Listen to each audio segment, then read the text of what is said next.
നമ്മുടെ കൊച്ചിയിൽ താമസിക്കണമെങ്കിൽ വാടക എത്ര വരെ കൊടുക്കേണ്ടി വരും?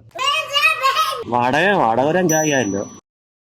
5,000 രൂപ നടക്കും? 5,000 രൂപ. ആണോ? പരിചയക്കാരൊക്കെ ഉണ്ട്? 5,000 രൂപ ഒരു മാസം വാടക. വീട് കിട്ടും. ആണോ? 5,000 രൂപ കിട്ടും. പിന്നെ അത് റേഞ്ച് അനുസരിച്ചാണ്. നമ്മുടെ ആഗ്രഹം എന്താണ്? ഇപ്പൊ വലിയ സ്വിമ്മിംഗ് പൂളും ഒരു 5,000 സ്ക്വയർ ഫീറ്റും ആഗ്രഹിച്ചിട്ട് 20,000 രൂപയ്ക്ക് കിട്ടണമെന്ന് പറഞ്ഞാൽ നടക്കില്ല. മറ്റേ നാടോടിക്കാറ്റ് പോലെയോ അല്ലേ? അതുപോലെയാവും. ഒരു സാധാരണക്കാരന്റെ രീതിയിൽ പോവുകയാണെങ്കിൽ ഒരു 15,000 വരെ ഒരു 2 ബെഡ്റൂം അല്ലെങ്കിൽ മാക്സിമം 3 ബെഡ്റൂം വലിയ സംഭവം കിട്ടും.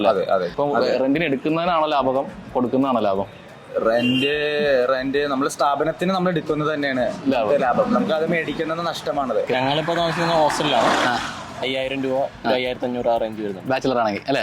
ഫാമിലി ആയി കഴിഞ്ഞാൽ ഫാമിലി കഴിഞ്ഞാൽ കൂടും. നമ്മളൊരു വീടെടുത്ത് ചെലവ് വരും. എങ്ങനെയാ? 10 മുകളിൽ വരും.